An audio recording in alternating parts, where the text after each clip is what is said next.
Hello everyone, इन news program में एक बार फिर से आपका स्वागत है। आज का हमारा टॉपिक है आर्थिक उदारीकरण के 30 साल, भविष्य की कठिन राह। क्योंकि ये अर्थव्यवस्था से जुड़ा हुआ टॉपिक है, इसलिए जीएस पेपर 3 के लिहाज से इम्पोर्टेंट है। आज का ये टॉपिक जिस न्यूज़ पर बेस्ड है वो इंडियन एक्सप्रेस से ली गई है। 30 years of economic liberalization, road ahead more daunting, need to recalibrate priorities, says Manmohan Singh. इस पूरी खबर को हम कुछ बिंदुओं के तहत आगे समझने का प्रयास करेंगे। तो सबसे पहले बात करेंगे खबर की। खबर को विस्तार से समझते हुए 1991 का आर्थिक संकट और आर्थिक उदारीकरण की बात करेंगे और इसी के संदर्भ में उदारीकरण, निजीकरण और वैश्वीकरण की अवधारणा को समझते हुए इसके प्रभावों पर बात करेंगे। वर्ष 2021 से तुलनात्मक रूप में इसे समझेंगे। इसके बाद सरकार द्वारा इस मामले में क्या उपाय किए गए हैं और क्या हमारे सामने चुनौतियां हैं और उनको दूर करने के लिए क्या कदम उठाए जा सकते हैं, इस पर चर्चा करेंगे। और फिर इस पूरे टॉपिक से जुड़ा हुआ एक प्रश्न रहेगा आपके लिए। तो चलिए अब खबर को विस्तार से समझते हैं। पूर्व प्रधानमंत्री मनमोहन सिंह ने वर्तमान आर्थिक परिस्थितियों की ओर इशारा करते हुए कहा कि देश की अर्थव्यवस्था की आगे की राह 1991 के आर्थिक संकट की तुलना में कहीं अधिक कठिन है। उन्होंने कहा कि हम स्वास्थ्य और शिक्षा के सामाजिक क्षेत्र में पिछड़ गए हैं और आर्थिक प्रगति के साथ तालमेल नहीं बिठा पाए हैं तथा कोविड-19 महामारी से हुई तबाही के चलते गंभीर नुकसान का सामना कर रहे हैं। ऐसे में भारतीयों के लिए एक सम्मानजनक जीवन सुनिश्चित करने के लिए जरूरी है कि हमें अपनी प्राथमिकताओं को फिर से जांचना चाहिए। दरअसल तत्कालीन सरकार में वित्त मंत्री रहे मनमोहन सिंह आर्थिक उदारीकरण की 30वीं वर्षगांठ के मौके पर बात कर रहे थे। आइए अब बात करते हैं 30 वर्ष पुराने इस आर्थिक संकट और उदारीकरण की, यानी कि 1991 के आर्थिक संकट और आर्थिक उदारीकरण की।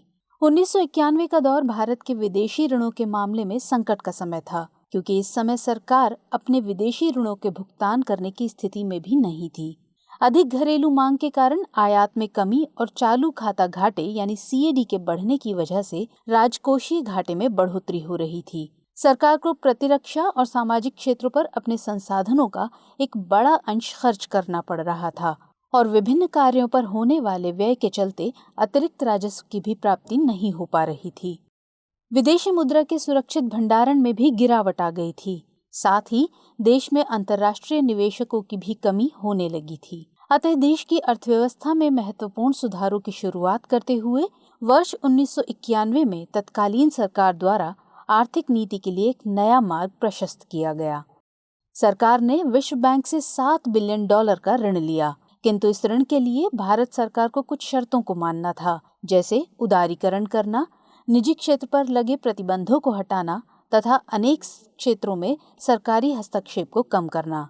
इसके अलावा यह भी अपेक्षा की गई कि भारत और विदेशों के मध्य विदेशी व्यापार पर प्रतिबंधों को भी हटाया जाए।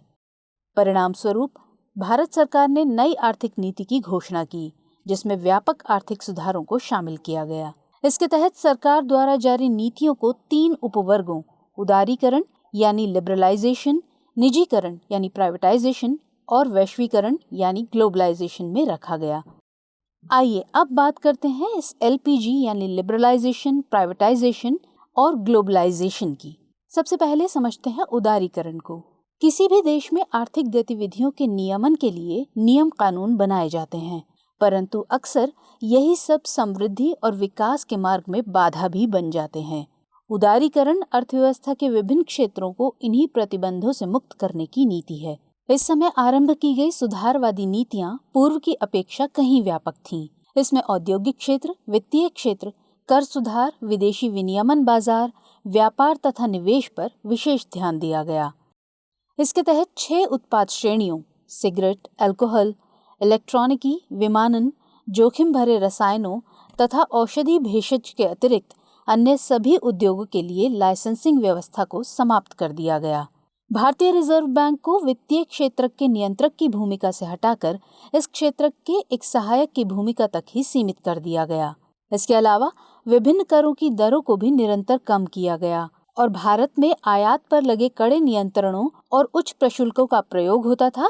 अतः अब हानिकारक और पर्यावरण संवेदी उद्योगों के उत्पादों के अतिरिक्त अन्य सभी वस्तुओं पर से आयात लाइसेंस व्यवस्था खत्म कर दी गई। अब समझते हैं निजीकरण को। इसका अभिप्राय ऐसी प्रक्रिया से है जिसमें किसी विशेष सार्वजनिक संपत्ति या कारोबार का स्वामित्व सरकारी संगठन से स्थानांतरित कर किसी निजी संस्था को दे दिया जाता है। इसका मुख्य उद्देश्य वित्तीय अनुशासन और आधुनिकीकरण को बढ़ावा देना था। सरकार ने सार्वजनिक उपक्रमों की कार्यकुशलता को सुधारने के लिए उन्हें प्रबंधकीय निर्णयों में स्वायत्तता प्रदान की। अब बात करते हैं वैश्वीकरण यानी ग्लोबलाइजेशन की। इसका मतलब विश्व के विभिन्न समाजों और अर्थव्यवस्थाओं के एकीकरण से है। इसका अभिप्राय उन सभी नीतियों से है जिनका मकसद विश्व को परस्पर निर्भर और अधिक एकीकृत करना है। वर्तमान में सूचना क्रांति के प्रसार, विभिन्न देशों में बहुराष्ट्रीय कंपनियों की स्थापना आदि के रूप में इसे समझा जा सकता है। अब बात करते हैं इन सब के प्रभावों की।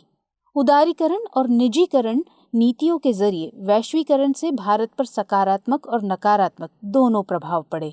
एक तरफ जहां भारत तेजी से उभरते बाजारों में से एक के रूप में देखा जाने लगा, देश में गरीबी की दर में कमी आई, कई क्षेत्रों जैसे वित्त, सेवा क्षेत्र, व्यापार, सूचना प्रौद्योगिकी आदि में विशेष रूप से समृद्धि देखी गई। वहीं दूसरी ओर आलोचकों के अनुसार कृषि तथा विनिर्माण जैसे आधारभूत क्षेत्र इन सुधारों से उतने लाभान्वित नहीं हो पाए जितने की उम्मीद की गई थी।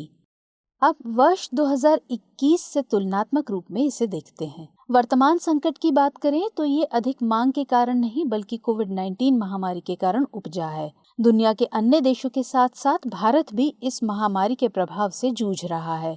इस महामारी के चलते देश भर में लगे लॉकडाउन ने आर्थिक गतिविधियों को एक हद तक रोक दिया, जिसके परिणाम स्वरूप उत्पादन और मांग में भी गिरावट आई। वर्ष 2020-21 में सकल घरेलू उत्पाद जीडीपी में आई 7.3% की गिरावट के अलावा प्रति व्यक्ति सकल घरेलू उत्पाद में भी तेज गिरावट दर्ज की गई। इसके अलावा बेरोजगारी और गरीबी दोनों में ही बढ़ोतरी हुई। अब ऐसे में सरकार द्वारा किए गए उपायों की बात करते हैं तो सबसे पहले बात करते हैं आत्मनिर्भर भारत अभियान की। इस अभियान के तहत प्रधानमंत्री नरेंद्र मोदी द्वारा देश में कोरोना महामारी के प्रभावों से निपटने के लिए 20 लाख करोड़ रुपए का आर्थिक पैकेज की घोषणा की गई।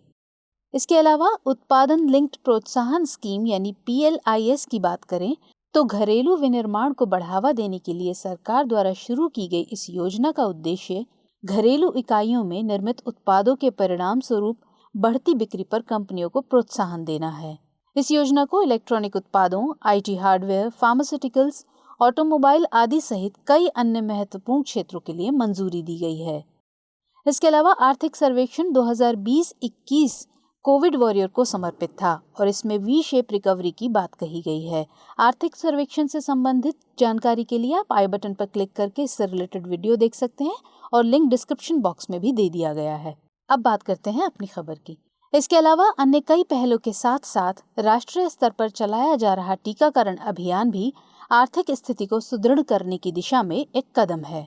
आइए अब बात करते हैं इससे संबंधित चुनौतियों की। कोरोना महामारी के कारण वैश्वीकरण यानी डीग्लोबलाइजेशन की समस्या उजागर हो रही है, क्योंकि इस महामारी से निपटने की दिशा में कदम उठाते हुए विभिन्न देशों ने आवागमन पर प्रतिबंध लगा दिए। इसके अलावा सरकार को विभिन्न सामाजिक व कल्याणकारी योजनाओं के संचालन के लिए धन की आवश्यकता है। ऐसे में निजीकरण की तरफ सरकार का रुख और तेजी से विभिन्न क्षेत्रों का निजीकरण होना चिंतनीय है। बढ़ती जनसंख्या हमेशा से ही एक समस्या रही है और वर्तमान परिस्थितियों के मद्देनजर भी यह एक चुनौती बनी हुई है।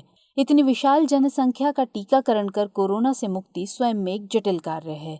इसी के चलते बेरोजगारी की समस्या भी और गंभीर व जटिल हो गई है। इस महामारी के दौर में एक ओर जहां अन्य मुश्किलें हैं, वहीं इस समस्या ने लैंगिक भेदभाव को और प्रबल रूप से उजागर किया है।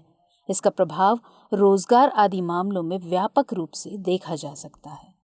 अब बात करते हैं इन सब चुनौतियों से निपटने के लिए उठाए जाने वाले कदमों की, यानी कि आगे की राह की। नीतिगत ढांचा इस प्रकार का हो कि जो नए निवेशों का समर्थन करने वाला हो, जिससे उद्यमियों को जोखिम लेने के लिए प्रोत्साहित किया जा सके। इसके अलावा जरूरत है एक विश्वसनीय नए सुधार एजेंडे की रूपरेखा की, जो न केवल जीडीपी को महामारी के संकट के पूर्व स्तर पर वापस ला सके, बल्कि विकास दर को और आगे बढ़ा सके।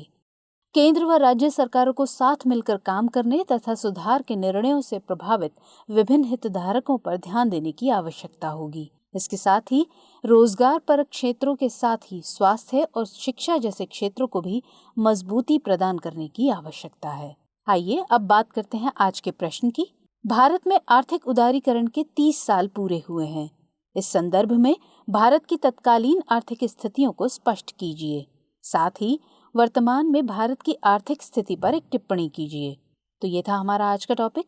मिलेंगे कल फिर किसी नए और इम्पोर्टेंट टॉपिक के साथ। तब तक के लिए जय हिंद।